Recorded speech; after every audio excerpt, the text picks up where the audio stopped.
오늘 새벽에 마감한 미국 증시가 2년 만에 최악의 하루라고 이야기할 정도로 폭락했습니다. 엄청나게 떨어졌어요. S&P 500 지수가 말입니다. 하락률이 4.04%입니다. 4.04%. 이것은요, 2020년 6월 이후에 가장 큰 하락률입니다. 굉장히 많이 내려갔죠. 165.17포인트가 떨어졌으니까 이것은 말입니다. 급락이라고 하기에는 너무 표현이 작습니다.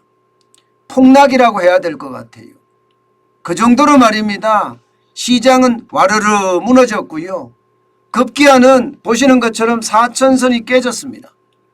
3923.68을 기록했어요. 4천선이 깨진다 했는데 결국은 깨졌다는 겁니다.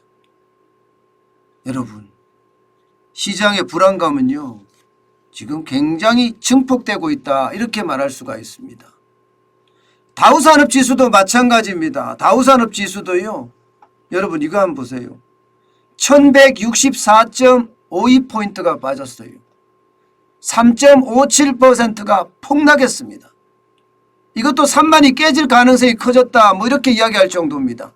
31,490.07로 마감을 했는데 마감이 중요한 게 아니라 워낙 많이 떨어졌기 때문에 그에 대한 충격파가 상당할 거다 하는 예상까지 합니다. 상당할 거다. 장 시작하자마자 그야말로 내리질렀습니다. 그냥 미끄럼틀 타듯이 그냥 내려갔어요. 그냥.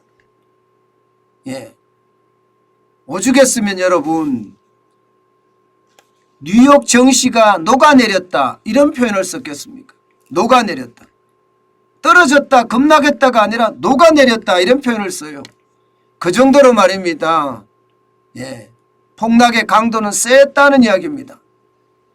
나스닥은 더 하겠죠. 일반적으로 나스닥은요, 기술주 중심이 되어 있기 때문에 이게 대부분 성장주예요. 성장주는 아무래도 빚이 많잖아요. 그죠? 빚이 많으니까 다우산업지수보다 더 많이 떨어지는 게 일반적입니다. 실제로도 더 많이 떨어졌어요. 5% 가까이 폭락했습니다. 5%. 4.73%가 떨어졌고요. 566.37을 떨어졌습니다. 566.37이라는 건 근래에 보기 드문 숫자죠. 가끔 한 번씩은 있었지만 다우산업지수하고 동시에 이렇게 떨어지는 것은 아마 근래에 없었던 사실입니다. 그래서 11,418.15를 기록하고 있습니다. 기록했습니다. 이것도 말입니다. 많이 깨질 가능성이 있는 것 같아요. 많이. 많이 깨진다, 이런 이야기 뭐 쉽게 나오잖아요. 다우도 그렇지요. 3만이 깨진다는 이야기 나오죠. 이미 S&P는 4천이 깨졌습니다. 4천이 심리적 마지노선이 있거든요. 심리적 마지노선. 심리적 마지노선이 무너진 거예요. 이 다우산업도 심리적 마지노선이 3만인데 3만이 깨질 가능성이 있죠.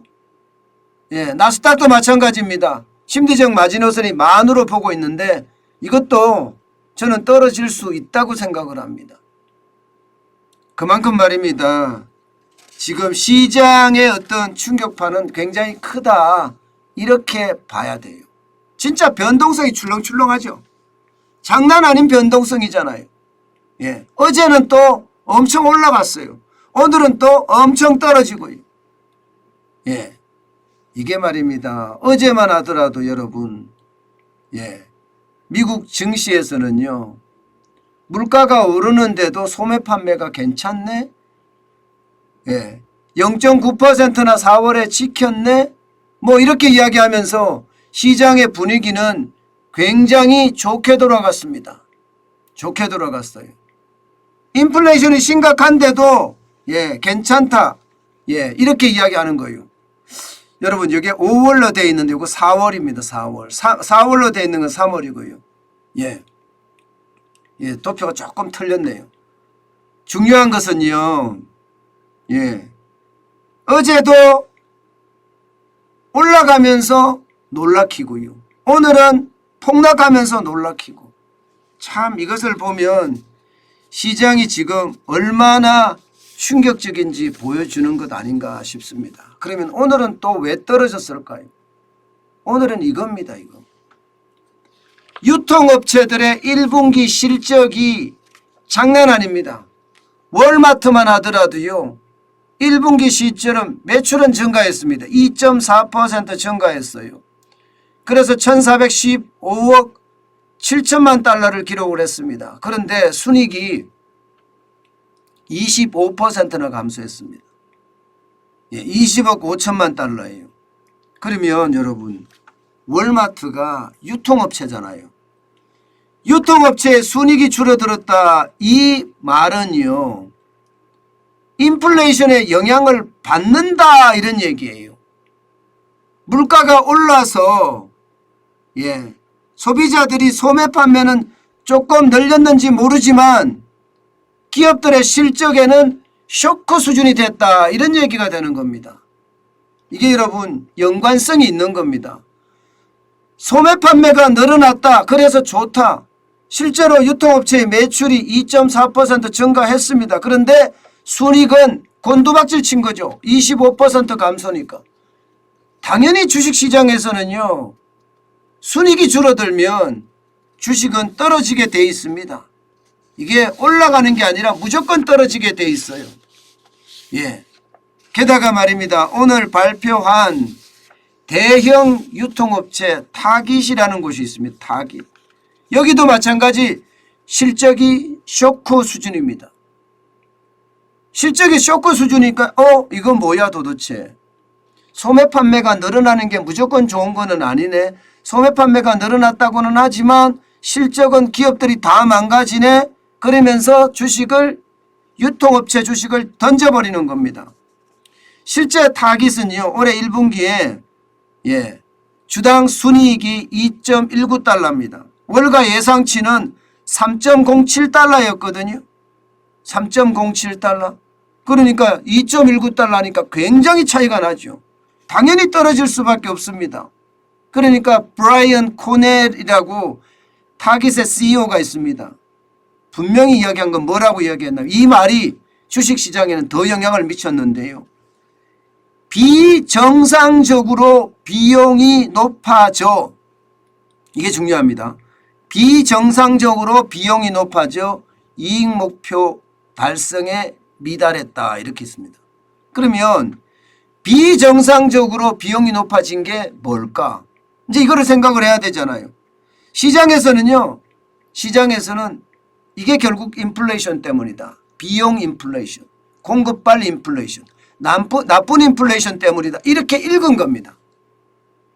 그러면 원가 구조가 제품을 수입해서 들여오는 원가가 비쌌다는 이야기가 되는 거고요. 또 임금 인플레이션이 작동이 됐다는 이야기가 되는 거고요. 그리고 기업의 각종 비용들이 세금도 포함해서 다 늘어났다는 이야기가 되는 겁니다. 그런 상황을 해석을 해보면 결국 말입니다, 지금 나쁜 인플레이션이 시장을 덮쳤고 그 나쁜 인플레이션이 결국 미국의 증시를 다 끌어내렸다. 3대 지수 모두 말입니다. 결국은 인플레이션이 굉장히 치솟는다는 게 되잖아요. 인플레이션이 굉장히 심각하게 되는 게 되잖아요. 이렇게 되면 여러분, 미국은 계획대로 자이언트 스텝을 할 수도 있습니다. 0.5% 금리를 인상하는 것이 아니라 0.75%의 금리를 인상할 수도 있습니다. 여기에 대한 우려감이 뉴욕 증시에 그대로 드러났다, 이렇게 생각을 하면 됩니다. 결국은 소매 판매가 좀 늘어나서 시장에 좀 화색이 돌았는데, 사실 알고 보니까 소매 판매는 늘어났지만 기업의 실적이 엄청나게 25%가 떨어지는 그런 최악의 상황이 만들어지면서 결국 말입니다, 미국에서는 금은 수요일이 됐다? 금은 화요일인가요? 오늘이 목요일이면 금은 수요일이죠.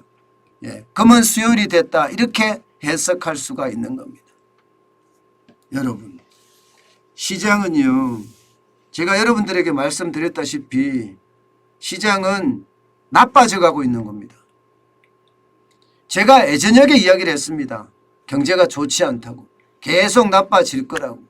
유동성 때문에 성장하는 게 많고 결국은 인플레이션에 우리 경제, 세계 경제도 그렇고 대한민국 경제도 그렇고 짓눌릴 거라고 제가 이렇게 여러분들에게 예상도 했고요. 말씀도 드렸는데 그런 상황이 지금 현실화되고 있다는 이야기가 됩니다. 이렇게 되면요, 여러분, 경기 침체는 이제요, 피할 수 없는 운명이 될 겁니다. 대한민국뿐만 아니에요. 대한민국은 더 클 수도 있어요. 우리는 수출 중심이기 때문에. IMF 때는요, 다른 나라는 좋았거든요. 금융위기 때도 시장은 나쁘지 않았거든요. 때문에 수출을 많이 할 수가 있었어요. 게다가 환율의 덕도 많이 받고요. 그런데 지금은요, 세계 경제 전체가 침체하는 분위기고, 특히 말입니다, 유럽 같은 경우는 이게 회복되기가 진짜 쉽지 않다고 이야기하잖아요. 전쟁이 끝나지 않은 한, 우크라이나 사태가 매듭지어지지 않는 한 유럽의 경제는 쉽지 않다 이런 이야기하잖아요. 우리가 일반적으로 이야기할 때 3대 시장이라고 이야기하잖아요. 좀 동남아까지 하면 4대 시장이거든요. 미국과 중국, 유럽, 동남아. 그런데 그중에서 한 시장이 지금 떨고 나가게 생겼습니다. 그렇게 되면 우리 상황은 좋지 않습니다. 게다가 국내 상황도 지금 결코 좋은 상황이 아니거든요. 유동성 장세가 아직도 시작이 되고 있고, 물가는 정부가 이야기한 것보다가 4.8%라는 이야기보다가 우리가 실제로 느끼는 것은 10%가 넘는 물가 폭등을 경험하고 있잖아요. 이것은요, 결국 소비가 줄어들 거고요. 그에 대한 충격파가 커질 겁니다. 때문에 미국보다가 우리는 더 큰 충격을 받을 수 있다는 것, 우리 있잖아요, 머릿속에 새겨두고 그에 대한 대비책 늘 마련해야 됩니다. 저는 그게 지금은요, 그 어느 때보다 중요한 우리의 어떤 경제적 행동이다, 이렇게 말씀드릴 수 있습니다.